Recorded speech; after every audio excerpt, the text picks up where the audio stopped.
Благодарам. Сметам дека ова е прилично важна тема за соочување на аргументите, за да се кажат аргументите нели од страна на мнозинството, заради тоа што неколку денови наназад ја оптоваруваат јавноста одредени невистини кои што продолжија и во текот на денот, но ете сум изненаден зошто денеска пратеничката група на СДСМ и присуствува на пленарната седница, бидејќи сето она кое што го велеа дека е нетранспарентен закон носен по скратена постапка скриен од јавноста, има можности да го продебатираат на Комисијата за финансирање и буџет. И она кое што е важно, сакам да ја потсетам јавноста, дека прво точката беше ставена како втора, ние побаравме да биде прва точка на дневен ред, затоа што ако сакаат да ги соочиме аргументите на таму каде што е просторот, тоа беше Комисија за финансирање и буџет. Потоа изговорот беше дека нема доволно просторни услови во салата 4. Ајде ние станавме, направивме просторни услови, па зошто стоеле колегите ја напуштија салата и за на крај, како ку знае кој пат во собранието, нели едно храбро решение, врворозно кое што го смислил Венко Филипче, немало повеќе да учествуваат на работата додека се дискутира за овој заем, но еве ги денеска тука, па излегоа и кажаа неколку аргументи кои што не држат вода, но сепак тоа е нивна перцепција како тие сметаат дека треба да зборуваат за овие теми. Но на кое што е важно, еве во моментов е актуелно одржување на светско првенство во фудбал и секогаш кога се одржува првенство во фудбал има и собирање на Панини албум за сликички, така да е доволно е некој од ВМРО ДПМН да излезе и тука да го изнесе албумот со сликички со членови на парламентот, членови на претходна влада и доволно е само граѓаните да видат кој дебатира и какви аргументи кажуваат собраницкава говорница за да им стане јасно, односно секој може да спореди дали ликовите кои што тоа го зборуваат имаат кредибилитет тоа да го зборуваат или ова кое што се случува денеска е рамно на тоа кое што ние го зборуваме финансиско подобрување на општата политичка состојба. Од аспект на скратените постапки на носење на задолжувања, тука во мене ги имам сите закони кои што беа изгласани во мандатот на СДСМ од 2020 до 2024. Точната бројка не можам да им ја знам, но прилично се многу, вака како ќе видите колку ливчиња се, секој еден од нив беше поднесен по скратена постапка. И она кое што е важно, тие зборуваат дека овој заем од 260 милиони евра бил земен за ликвидност на буџетот, но ако направите на анализа, јас тука најдов 3 закони, 93,8 милиони евра од Светската банка за одржливост и отпорност, потоа имате 100 милиони евра за подршка за ликвидноста на АДСМ Скопје, замислете, и она кое што никој не го споменува, а кое што сакаа да го скријат, 530 милиони евра од ММФ за предпазливост и ликвидност. Истите оние лица кои што денеска говореа тука и кажуваа како оваа состојба била апокалиптична и така натаму, пропуштија да ги кажат сите овие работи. Сега, што е многу важно и за јавниот долг. Кога дојдовме ние на власт, јавниот долг беше 4,7 милиарди евра. Кога кога ја напуштивме власта, се извинувам, 2016 година, 4,7 милиарди евра. Кога ја превземавме повторно во 2024 беше 8,8. Но ако видите вие како се пресметува и како се укажува процентот на јавниот долг, се гледа јавниот долг споредено со бруто домашниот производ. Тоа што е интересно е што во овој момент јавниот долг визави бруто домашниот производ е помал од тоа кога ние ја превземавме власта во 2024 година.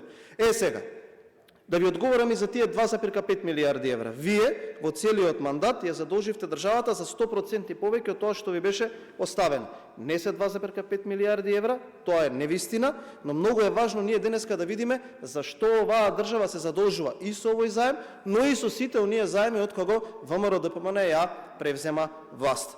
Сега, понатаму слушнав зошто 260 милиони, зошто не 300 милиони, заради тоа што некој во оваа држава проценил, кој што е домаќин, кој што сака на оваа држава да ја остави една финансиска стабилна состојба, дека останатите 40 милиони евра може да ги наплати од Европската унија заради тоа што седнал и реализирал реформска агенда и средствата кои што ќе легнат по таа основа се доволни да го покријат овој дел од заемот. Одиме понатака. Пратена е понуда до 14 банки. 8 банки одговориле и од тие 8 банки Министерството за финансии ја избрало понудата која што била најповолна. Што тоа значи?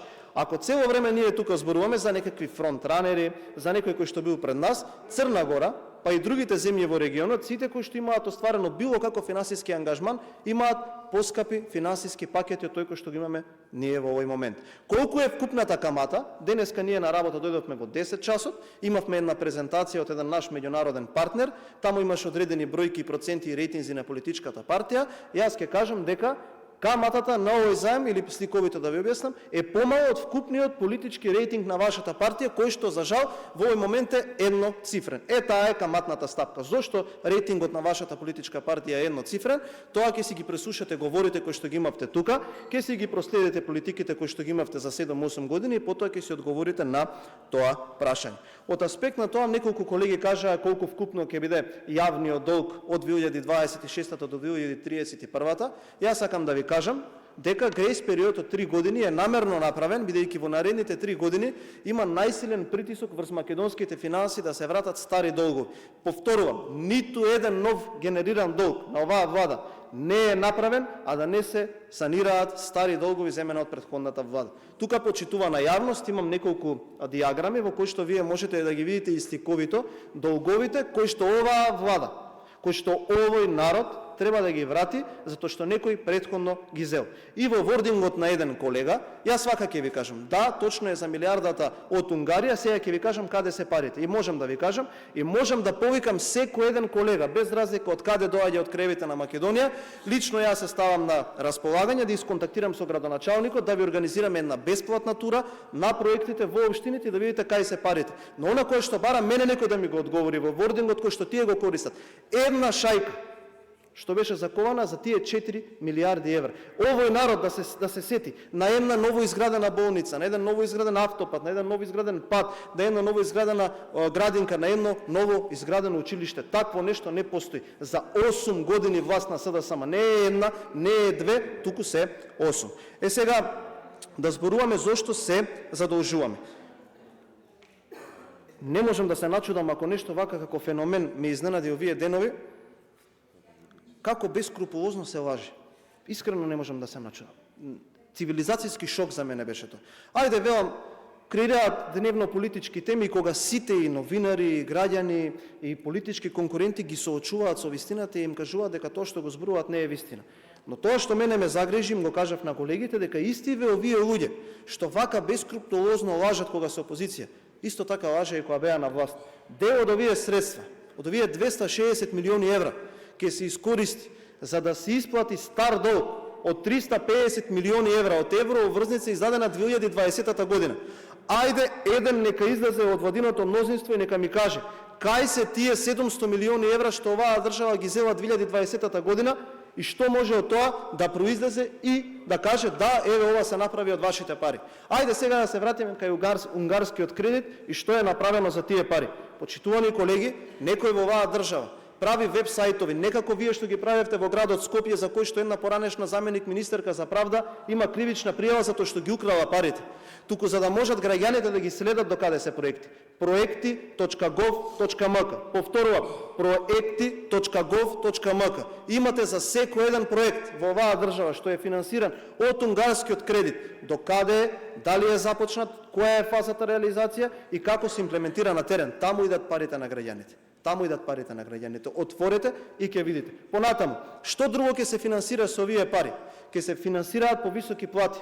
8% повисока просечната плата. Ако направите споредба 2024-2026 за отприлика некаде 6.500 денари е поголема просечната нето плата по однос на пресметки на Државниот завод за статистика. Тоа нема никој да го каже. 7.000 денари. Сите пензионери во оваа држава добија покачување на пензијата. Просечната пензија се покачи за 32% за 2 години. Понатаму, имаме капитални инвестиции во првиот квартал во Министерството за транспорт и врски повисоки за 74%, над 100% кои ќе ги споредите оваа и претходната година, и секако имате 17.787 нови креирани работни места. Само за информација на колегите, но и на јавноста, пред да излезам тука проследив една информација дека председателот на владата склучи нов договор за соработка со Република Хрватска. За 2 години имаме склучено договор со Унгарија, со Обединетото кралство, со Соединетите Американски држави и за Хрватска. Затоа вие не можете да го разберете економскиот концепт на нашата влада. Затоа на вас ви е нејасно и затоа вие цело време се вртите околу процентите. Вие со оние од ДУИ, со оној кој што сега е во домашен притвор, договаравте проценти кој колку ќе земе од одреден проект, а сега гледате дека се реализираат проценти, се реализираат заеми, се реализираат финансиски пакети кои што генерираат раст и развој. Без малку нема да допрете со прстот во оваа држава некаде или некој дел од територијата каде што нема некој проект од оваа влада. Ви благодарам.